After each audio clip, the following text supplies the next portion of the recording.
त्या दिवशी रात्रीची नाईट शिफ्ट संपवून मी चालतच माझ्या रूमकडे आलो होतो. रूममध्ये आल्यानंतर मात्र आमच्या शेजारीन असलेली ती रूपा घराच्या बाहेर रडतच बसली होती. त्यावेळेस मी रूमचा दरवाजा उघडला आणि म्हटलं, काय हो वहिनी, काय झालं, आज का रडत आहात? त्यावेळेस ती म्हटली, काही नाही, बघा ना, हे आज पुन्हा पिऊन आले आहेत. माझा हात पण उचलला आणि मला घरात घेतलं नाही. आता रात्र तर खूपच झाली होती, 12 वाजून पण गेले होते. आजूबाजूला गल्लीतली कामावरून येणारी लोकांची वर्दळ आता कमी झाली होती. एवढ्या शहरात कोण कोणाचं नसतं. त्यावेळेस ती म्हटली की माझी मी जाते आणि स्वतःचं काहीतरी करून घेते. मी म्हटलं, अहो असले फालतू विचार करू नका. बिचारी एकटी होती म्हणून मग मी माझ्या रूममध्ये तिला नेलं. आम्ही रूममध्ये 2 जण होतो. पण ती त्या दिवशी राहिली. दुसऱ्या दिवशी त्यावेळेस ती गावाकडे निघाली होती. तिच्याजवळ पैसे नव्हते. त्यावेळेस मी तिला पैसे दिले, पण ती जाऊन तिकडेच राहिली. नवरा इकडे असायचा. पण एक दिवशी माझ्या मोबाईलवर फोन आला आणि तिने मला भेटायला बोलवलं. ज्यावेळेस मी तिच्या गावाकडच्या घरी गेलो त्यावेळेस ती घरी तशी एकटीच होती. त्या दिवशी तिने मला मुक्कामी थांबवून घेतलं. ज्यावेळेस मी तिच्या घरी थांबलो त्यावेळेस त्या रुपालीने माझ्याकडून नक्की काय काय करून घेतलं आणि आमच्यामध्ये काय काय झालं ती सगळी कथा मी तुम्हाला सांगणार आहे. पण त्याच्या आधी जर तुम्ही नवीन असाल आणि अजूनपर्यंत आपल्या ह्या चॅनलला लाईक सबस्क्राईब केलं नसेल तर प्लीज आता लगेच करून घ्या. चला तर मग कथेला सुरुवात करू. नमस्कार मित्रांनो, माझं नाव अमोल आहे. तसा मी दिसायला एवढा काही देखणा वगैरे नव्हतो. मात्र इथेच एका खाजगी कंपनीत मी नोकरी करायचो. शिक्षण तसं झालं होतं. मी जिथे राहायचो अगदी ते कॉलनी टाईप होतं आणि मला महिन्याला 3,000 भाडं होतं. स्वयंपाक तसा मीच करायचो. मात्र आमच्या शेजारी एक जोडपं राहायला होतं. तसं शक्यतो इथे सगळे जोड्यानंच राहत होती, पण मी एकटा होतो. रूमचे मालक आणि माझी थोडीशी ओळख असल्यामुळे इथे आजूबाजूला जरी फॅमिलीसोबत राहत असली तरी मला रूम दिली होती. त्या दिवशी मला चांगलं आठवतंय की मी आज कामावर थोडासा उशीर गेलो होतो. त्यामुळे जरा जास्तच ओव्हरटाईम मी करत होतो. घरची परिस्थिती माझ्या तशी एवढी काही चांगली नव्हती.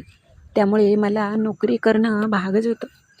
पगार किती जरी असला तरी काम मात्र मला करावंच लागत होतं.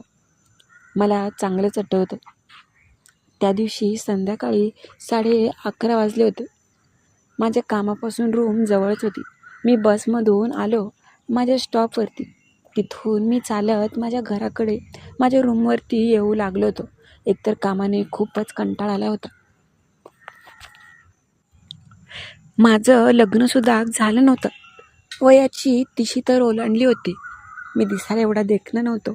मात्र घरचंच असलेली परिस्थिती चांगली नव्हती आणि त्याच्यात मी लग्नाचं कुठे काय पाहणार.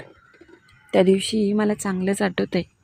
मी घरी आलो मात्र घराच्या आमच्या शेजारीन बाहेरच बसली होती, पण खूपच रडत होती. डोक्याला हात लावून बसल्यामुळे मी त्यांना म्हटलं, काय हो वहिनी, काय झालं आणि एवढ्या उशिरा घराच्या बाहेर का बसलात? त्यावेळेस ती म्हटली, काय सांगू तुम्हाला, आमचे हे पुन्हा पिऊन आले.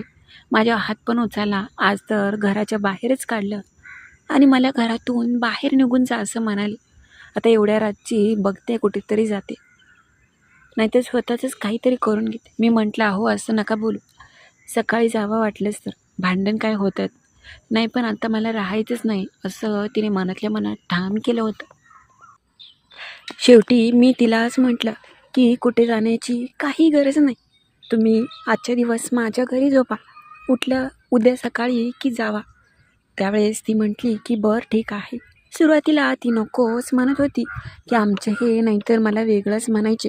मात्र मी म्हटलं की ते आता चांगले गाढ झोपीत आहेत, उद्या सकाळी झोपीतून उठायच्या आधी तुम्ही तुमच्या घरी जावा. त्यावेळेस तिला माझं म्हणणं पटलं आणि मी विनंती केल्यानंतर त्यावेळेस ती माझ्या घरी आली होती. रात्री आम्ही दोघं एकाच रूममध्ये. मात्र आमच्यामध्ये असं काही झालं नाही. तिला माहीत होता माझा स्वभाव किती चांगला आहे ते. रात्री ती माझ्याच रूममध्ये तिने रात्र काढली आणि सकाळी ज्यावेळेस ती घराकडे गेले त्यावेळेस तिचा नवरा घराला कुलूप लावून कुठेतरी आधीच गेला होता. मात्र मी म्हटलं की कसं मग, आता तर तुमचे मिस्टर घरी नाहीत, मग तुम्ही कुठे जाणार? त्यावेळेस ती म्हटली मी माझ्या माहेरी निघून जाते, पण माझ्याजवळ एवढे पैसे नाहीत, मी काय करू? त्यावेळेस मी म्हटलं की काय काळजी करण्याची गरज नाही, माझा पण नुकताच पगार झाला होता. त्यावेळेस माझ्याजवळचे मी तिला पैसे दिले आणि तिला म्हटलं की हे धरा आणि जावा. ती म्हटली की माझ्याजवळ आल्यानंतर मी तुमचे पैसे पाठवेन, तुमचा मला नंबर द्या. तिच्याकडे तसा मोबाईल नव्हता. एका चिठ्ठीवरती तिने माझा नंबर घेतला आणि ती तिच्या गावी निघून गेले होते. मी तिचीच वाट पाहत होतो. मात्र बरेच दिवस आमचा फोन नव्हता. एक दिवशी मी घरी निवांत होतो आणि त्यावेळेस रूममध्ये निवांत असताना तिचा मला फोन आला. सुरुवातीला मला वाटलं की अनोळखी नंबर आहे, मात्र तिचा आवाज मी ऐकला त्यावेळेस समजलं की ही तर मात्र तीच आहे. मी तिला म्हटलं की एवढा दिवस फोन का नाही केला? ती म्हटली माझ्याकडे मोबाईलच नव्हता, आता मी मोबाईल घेतला आहे तर ह्याच्यावर फोन करत जावा. मी म्हटलं हो, आणि तुमचे मिस्टर मालक? त्यावेळेस ती म्हटली की मालकाचा काही पत्ता नाही, एकदा आलते ते, पण ते मला म्हटले की आत्ता मी तुला नांदवणार नाही, तुला कोण सांभाळतं आहे तू त्याच्याकडे जाऊन राहा, आणि तिथून पुढे माझा आणि त्यांचा काहीच संबंध नाही, माझं आणि त्यांचं बोलणंसुद्धा झालं नाही, असं ती मला म्हटली. आम्ही आता रोजच फोनवर बोलू लागलो. त्यावेळेस मी तिला संध्याकाळी तिला आधार दिल्यामुळे तिला खूप बरं वाटलं होतं. ती पण म्हटली की तुमच्यासारख्या अनोळखी व्यक्तीने मला एवढ्या रातची मदत केली आणि हे माझ्यासाठी खूपच मोलाचं आहे.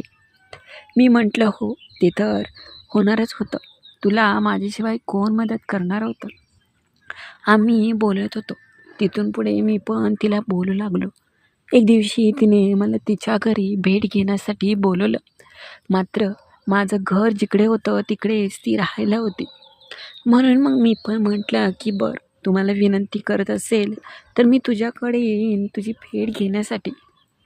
मग काय, एक दिवशी मी निवांतच होतो. असेही मी गावी चाललो होतो. मला पण एकट्याला रूमवर राहून काहीसुद्धा करमत नव्हतं आणि वेळ पण जातच नव्हता. म्हणून म्हटलं काही असंही घरी मी चाललोच आहे, जाताना तिची भेट घेऊन जावं. म्हणून मग मी तिला आधीच फोन करून सांगितलं आणि तुमच्या गावी येतोय, जाताना मग तुमच्या घरी यावं असं म्हणतोय. ती म्हटली हो या ना. तिने सांगितलेल्या ठिकाणी मी गेलो. तसं ती मला घ्यायला गावाच्या बाहेर आली होती. त्यांचं घर पण एका कोपऱ्यात होतं, जिकडे कोणीसुद्धा नव्हतं. त्यावेळेस मी तिच्या पहिल्यांदा घरी गेलो. घरची खूपच तिच्या गरीब परिस्थिती होती. घर पण खूपच साधं आणि सरळ होतं. मी म्हटलं तू एकटीच आणि बाकीचे? त्यावेळेस ती म्हटली घरचे गेलेत कामाला, मजुरी करण्यासाठी जात असतात, मात्र तुम्ही येणार आहे म्हणून मी घरी थांबले आहे. मी पण जास्त वेळ नाही थांबत, मी पण कामाला जाते, असं ती मला म्हटली. तिने माझ्यासाठी मी येणार आहे म्हणून आधीच सगळा स्वयंपाक करून ठेवला होता. सगळीच तयारी करून ठेवली होती. आल्यानंतर तिने मला जेवणासाठी वाढलं. 2 महिने गावाकडे आल्यामुळे ती मात्र थोडीशी सावळी दिसत होती. मात्र आधीपेक्षा आता तिचं स्वतःला व्यवस्थित ठेवलं होतं. तब्येत चांगलीच तिची सुधारणा झाली होती. खूपच अगदी सडपातळ असणारी, मात्र आता अंगाने चांगले भरल्या अंगाची झाली होती, दंडाकट झाली होती. त्यावेळेस मी तिला म्हटलं की तिकडे बरं होतं का इथे? त्यावेळेस ती मला म्हटली की तिकडे काय हो, रोजच नवऱ्याचं ऐकायला लागायचं आणि मार रोजच खावा लागत असायचा. ती म्हटली की मला तिकडे जरासुद्धा सुख मिळत नव्हतं, मात्र आता इथे माझ्या मनाची राणी मीच आहे, असं आम्ही म्हटलो आणि तिने मला जेवणाचं ताट वाढलं. तिने पण अजून जेवण केलं नव्हतं. मी तिला म्हटलं की तू पण घे जेवायला, आपण दोघं सोबतच बसू. ती नको म्हणत होती, मात्र मीच विनंती केली. आम्ही दोघं पोटभर जेवण केलं आणि मी आणि ती बोलत बसलो होतो. खूप वेळ आमच्या इकडच्या तिकडच्या चांगल्या आज गप्पा रंगल्या होत्या. मला पण वेळ जाता जात नव्हता. आता तशी दुपार झाली होती, पण अचानक बाहेरचं वातावरण खूपच चांगलं आणि थंडगार झालं होतं. ढगाळ वातावरण असल्यामुळे मला पण खूप बरं वाटत होतं. त्यावेळेस मी तिला म्हटलं की काय गं, त्या दिवशी मी रूममध्ये एकटा होतो, त्यावेळेस तुला असं नाही का वाटत की हा अनोळखी व्यक्ती आहे, ह्याच्यासोबत कशी रात्र घालवावी?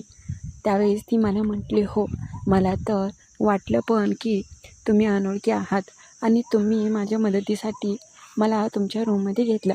पण खरं सांगायचं तर मला पहिल्यापासूनच तुमच्याविषयी वेगळंच मनात यायचं. मला पहिल्यापासूनच तुम्ही खूपच आवडायचा. त्यामुळेच मला तुमच्या रूममध्ये थांबायला काही वाटलं नाही. उलट मला तर वाटत होतं की आपलं रात्रभर आपल्या दोघांमध्ये काहीतरी होईल. मात्र तुमचा स्वभाव खूपच निराळा आहे. तुम्ही मला रात्रभर अगदी स्पर्शसुद्धा केला नाही, हातसुद्धा लावला नाही. तुमच्या जागी दुसरं कोणी असतं तर त्याने काय केलं असतं माहीत नाही. मात्र खरंच तुम्ही खूपच चांगल्या मनाचे आहात. हे ऐकून मला पण बरं वाटलं. मी म्हटलं, खरंच मी आवडतो का तुला? त्यावेळेस ती म्हटली, तुम्ही जर आवडत नसता तर मी तुम्हाला पुन्हा कधीच फोन केला नसता.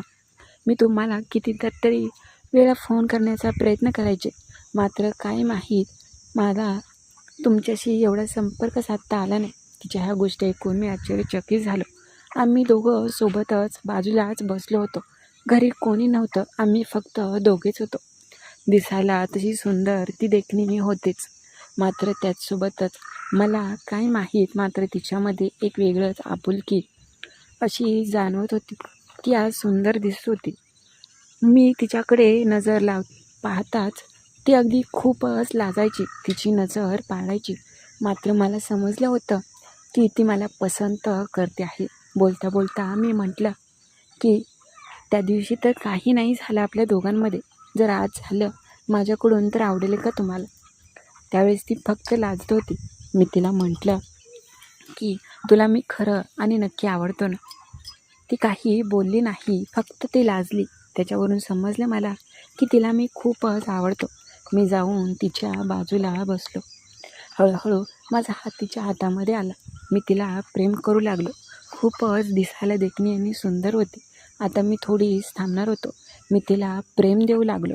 माझी करण्याची पद्धत खूपच निराळी आणि वेगळी होती. मी तिला चांगलं सुख देऊ लागलो होतो. माझ्या शेजारीच ती होती. मी तिला मग काय जवळ घेतलं आणि वेड्यासारखं तिला प्रेम करू लागलो. माझ्या प्रेमाने ती सुखावली होती. एवढ्या दिवस मात्र मी तुमच्याच नावाने आणि तुमच्याच आधाराने जगत होते. फक्त माझ्या डोळ्यासमोर तुम्हीच येत होता. पण प्रत्यक्षात तुम्हाला असं जवळ घेताना खूप आनंद होतो. मी म्हटलं, हो, मला पण तुमच्याविषयी खूपच आदर वाटायचा आणि कधी एकदा मी तुमच्यावर प्रेम करतो असंच झालं होतं. त्यावेळेस ती म्हटली, मला असं आवाजावं नका बोलू जाऊ. अरे तुरं केलं तरी चालेल, आता मी तर तुमचीच आहे. आणि हां, त्यावेळेस मी म्हटलं की चांगलं 15 दिवस मी गावाकडे इकडे आहे. आता मात्र भेट आपली रोजच होईल. ती म्हटली की हो, तुम्ही जिथे म्हणाल तिथे मी यायला तयार आहे. तिथून पुढे मग आमची भेट नेहमीच होत गेली. कधी कधी तर रात्रभर ती माझ्या घरी यायची.